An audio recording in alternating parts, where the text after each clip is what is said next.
Hey everybody, it's Slender again, and today we have a video on the new mutated dungeons. I'm so excited. I had a blast doing these. They were so much fun, and I just want to show you what it's like, what to expect, the different mutators, what drops you can get, the Umbral Shards, and just everything. So in the beginning, I'm just going to go over a quick thing on all the different mutators. I'm going to read them. Pause the video if you want to get a more detailed look at them. Okay. So this is M2, the second difficulty. We have Creeping. On death, enemies cast a spell granting other enemies in the area void and power. Oblivion. Enemies apply leech on hit, dealing void damage and healing the enemy over time. Void resist. Enemies have void absorption. Abyssal. Enemies deal a percentage of all damage as void damage. And Paranoid. Enemies apply building stacks of paranoia upon being hit. At 4 stacks, they deal void damage.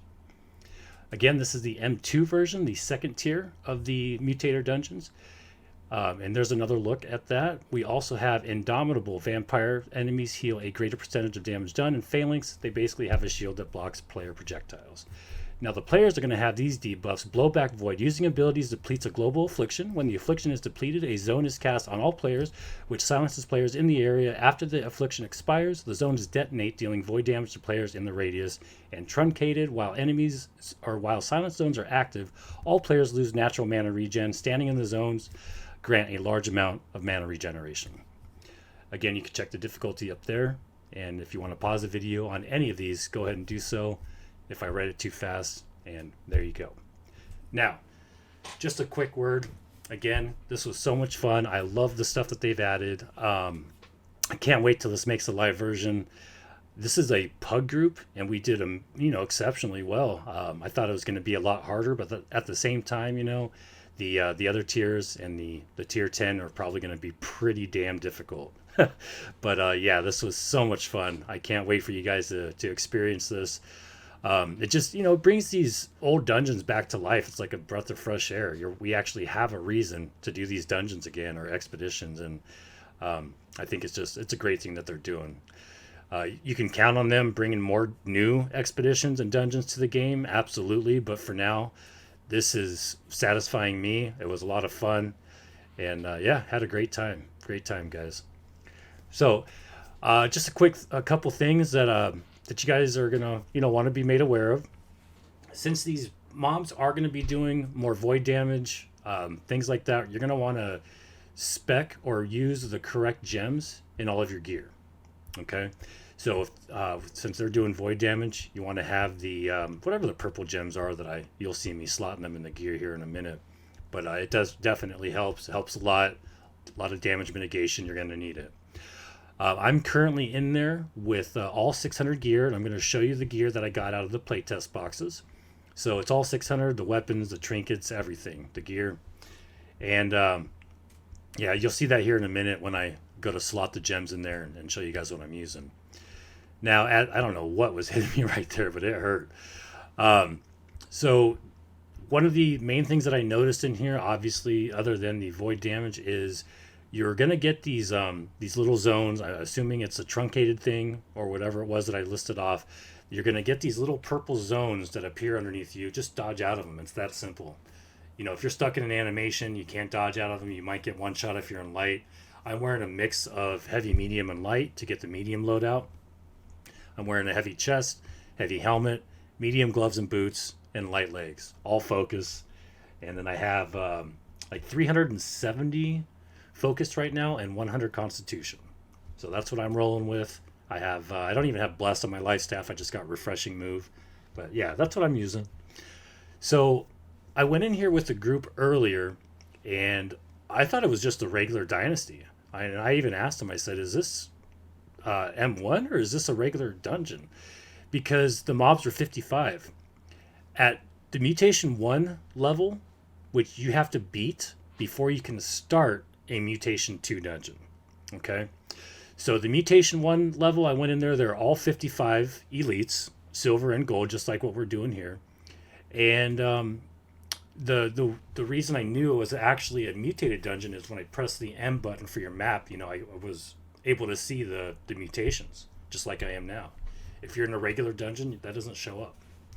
So one other thing that you're going to have to know about is you cannot start an M2, an M3, an M4, or beyond, unless you have first completed the M1 at the standard that they require.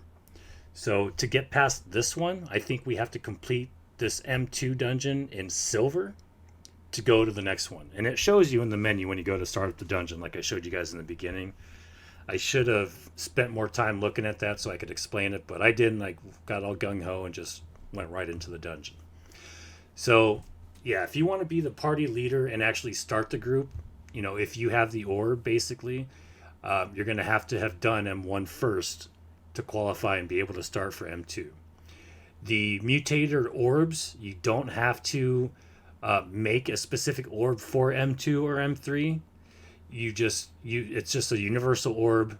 You can use it in any dungeon, and you get to select which level you want to do. And again, that's only available if you've completed the previous ones at said difficulty levels. So the other cool thing that I realized here, and this can all change when this comes out to live, is you can join a group, like a M5 group, for example, without ever have even stepped foot in a mutated dungeon. You only have to complete those previous ones if you want to start it and it's your orb that you're using. You know what I'm saying? So if you got a group of guys that have been rolling through this shit and just, can demolish everything, but it's your first time, that's fine. You can still do the dungeon. You can still get credit. You may die a lot, but, you can still get in there. You only have to complete those other ones if you're starting the dungeon. And yeah, here I'm just showing you guys the gear that I'm using, the trinkets, and all that stuff. So yeah, this wasn't too hard. Again, just watch out for the void zones. When they do other mutators, I'm going to be in there and I'm going to try to get like a compilation going of all the different mutators and stuff. And, so I can give you guys some more information. Trying to think if there's anything else I'm missing. You're going to get the Umbral Shards at the end of the dungeon. You have to complete the boss. You have to beat the final boss, and you'll get your Umbral Shards. You'll get a score, bronze, silver, or gold, and an overall score. Every time you die, every time you respawn, every time anybody dies, your points go down. You could lose those multipliers, so you really want to stay alive. Obviously, hello, and do the best that you can to get that biggest score possible. So time's also a factor. The quicker you do the dungeon, the longer it takes. The lower the score, the quicker, the better the score. So no deaths. Do it quickly, get out of there fast, and you'll get the highest score possible. And one more thing before I go, I'm just going to let this play out. I'm not going to fast forward. I'm not going to speed it up. If you need to, pause the video in the beginning to see the mutators, a little more detail. And at the end of the video, I'm going to show you how I use the Umbral Shards to upgrade my life staff. I'm going to show you how many shards it takes to get those upgrades. And you're going to see that each upgrade going from 601 to 602 is going to be more shards than going from 600 to 601. Every level, every gear score level is going to require more Umbral Shards. And I'll show you that at the end. And I'm also going to show you all the different drops that I got from this dungeon. A couple legendaries, some new name stuff that I've never seen. And this stuff might not be new. This might be stuff that already exists in the game. I don't know. I haven't seen all the drops in the game. But nonetheless, I'm going to show you what they look like and the stats for each of the weapons and trinkets that I got, in this dungeon. And the stuff that I got is going to be from doing 2 of these. This is the second M2 dungeon I've done, both Dynasty. I'll try to get in there and make some more stuff on, the Lazarus dungeon, the Genesis dungeon, and see if they drop new stuff in there. But yeah, pretty cool stuff. I even got a gun called Davy Jones rifle or something like that, and it looks really cool. So yeah, guys, I hope you enjoy. If you have any questions, comment. If I got something wrong, if you want me to upload something else, just let me know, and I'll get on it. So have fun, guys. Enjoy the show, and as usual, take it easy. And oh yeah, don't forget, at the end of the video, you'll see all the gear I got. All right, bye, guys. Have a great day. Be safe out there.